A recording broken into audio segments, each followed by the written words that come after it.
Bien, bonjour à toutes et à tous. Déjà au nom de l'ensemble des ministres, participants, des délégations, des chefs d'état-major des armées qui sont ici présents, on tient évidemment à remercier la presse d'avoir s'être mobilisée, d'avoir suivi évidemment les travaux du sommet depuis maintenant plus de 2 jours, des cérémonies d'accueil militaires, coutumières, républicaines, jusqu'à évidemment à cette conférence de presse de conclusion du sommet, conclusion relative parce qu'on a encore une dernière retraite entre nous à huis clos sur des sujets de gouvernance. Cet après-midi, les forces armées de Nouvelle-Calédonie seront amenées à faire un certain nombre de présentations sur l'activité opérationnelle. Merci évidemment à l'ensemble des services de l'État, monsieur le commissaire, des services des forces armées de Nouvelle-Calédonie, mon général, au gouvernement de la Nouvelle-Calédonie, à la mairie de Nouméa, à la province sud, qui se sont mobilisés évidemment pour réussir ce congrès, ce sommet pardon, qui est une grande première, comme vous le savez. Alors les Sherpas ont travaillé nuitamment à un document de synthèse publique, politique, qui au fait traduit évidemment les éléments de bilan de nos discussions lors de ce sommet et trace évidemment des perspectives jusqu'au sommet de l'année prochaine. Il est donc convenu que je vous en fasse la lecture publique. Ensuite, le document circulera évidemment en français et en anglais.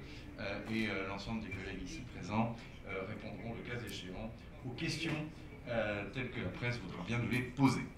Aussi, communiqué conjoint pour ce sommet du Pacifique Sud des ministres de la Défense des 4 et 6 décembre 2023, les ministres de la Défense et les hauts responsables civils et militaires d'Australie, du Chili, de Fidji, de France, de Nouvelle-Zélande, de Papouasie-Nouvelle-Guinée, de Tonga, ainsi que les observateurs du Japon, du Royaume-Uni et des États-Unis d'Amérique se sont réunis en Nouvelle-Calédonie pour la réunion annuelle des ministres de la Défense du Pacifique Sud du 4 au 6 décembre 2023. Cette année a marqué le 10e anniversaire de la création du sommet du SPDMM et sa 8e itération. Le SPDMM est le principal dialogue ministériel pour les ministres de la Défense de la région afin de discuter de la coopération en matière de défense et de sécurité dans le Pacifique Sud. Les membres travaillent collectivement pour promouvoir leur prospérité, leur souveraineté et la solidarité régionale en faisant le point sur les défis régionaux en matière de sécurité et en identifiant les moyens d'améliorer la coopération et la coordination sur les questions de défense régionale. Lors de la réunion de cette année, de cette édition, les membres se sont engagés à approfondir la coopération afin de relever conjointement les défis plus aigus, notamment les catastrophes d'origine climatique, la demande croissante de réponses rapides en matière d'aide humanitaire et de secours en cas de catastrophe, la sécurité maritime et les défis qu'on pourrait qualifier de non traditionnels en matière de sécurité, tels que la pêche INN et la criminalité transnationale, ainsi bien sûr que les menaces cyber.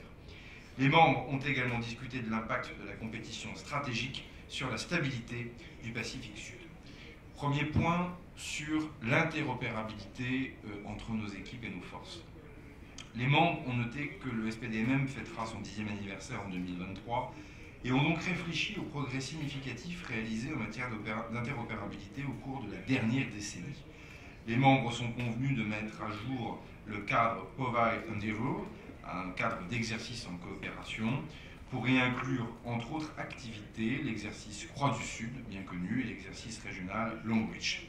Ils ont remercié la Papouasie-Nouvelle-Guinée d'avoir accueilli l'exercice régional Longreach de cette année et ont accepté l'offre de l'Australie d'accueillir l'exercice en 2024. Reconnaissant le rôle de premier plan des organisations nationales de gestion des catastrophes, les membres ont discuté des mécanismes permettant d'accroître et d'améliorer la collaboration entre les armées du Pacifique Sud. Les membres ont approuvé le guide d'interopérabilité, HADR, du SPDMM, officiellement connu sous le nom d'instruction permanente HADR de la Défense, élaboré dans le cadre de l'exercice régional Longreach en tant que document de base qui soutiendrait la planification et la participation aux exercices et aux opérations. Ils se sont également félicités de l'importance accordée aux considérations relatives à l'égalité femmes-hommes, à la paix et à la sécurité. Étant donné qu'une plus grande interopérabilité nécessite un partage d'informations plus cohérent, les membres se sont engagés à finaliser un cadre visant à faciliter un plus grand échange d'informations d'ici la réunion de l'année prochaine. Ils ont noté l'intérêt de convenir de normes, de protocoles de partage d'informations entre partenaires de confiance. C'est donc la lettre que nous venons de signer devant vous. Les membres soutiennent l'initiative de l'Australie de créer un groupe d'intervention dans le Pacifique ils ont demandé au chef d'état-major et au chef de la défense de travailler ensemble à en développer le concept pour l'approfondir et avancer le cas échéant l'année prochaine en 2024. Deuxième point sur la sûreté maritime. Les membres se sont engagés à lutter conjointement contre les menaces maritimes régionales, telles que la pêche illicite, non réglementée et non déclarée, INN, et la criminalité transnationale, afin de mieux protéger les ressources dans les vastes zones économiques exclusives du continent bleu du Pacifique. Il convient donc fermement de prendre les mesures nécessaires pour améliorer les opérations de shipriding en fonction des besoins de chaque membre. Ils ont approuvé une déclaration commune visant à renforcer la coopération en matière de transport maritime à cette fin. Ce point était attendu. Troisième volet, la formation. Les membres se sont engagés à mieux coordonner leurs offres et leurs besoins en matière de formation afin de renforcer notre réponse conjointe aux défis communs en matière de sécurité. La France a proposé de développer un cadre de formation au sein du SPDMM et les membres ont chargé le groupe de travail de développer le concept d'ici 2024. La France a profité de cette occasion pour présenter sa nouvelle Académie du Pacifique.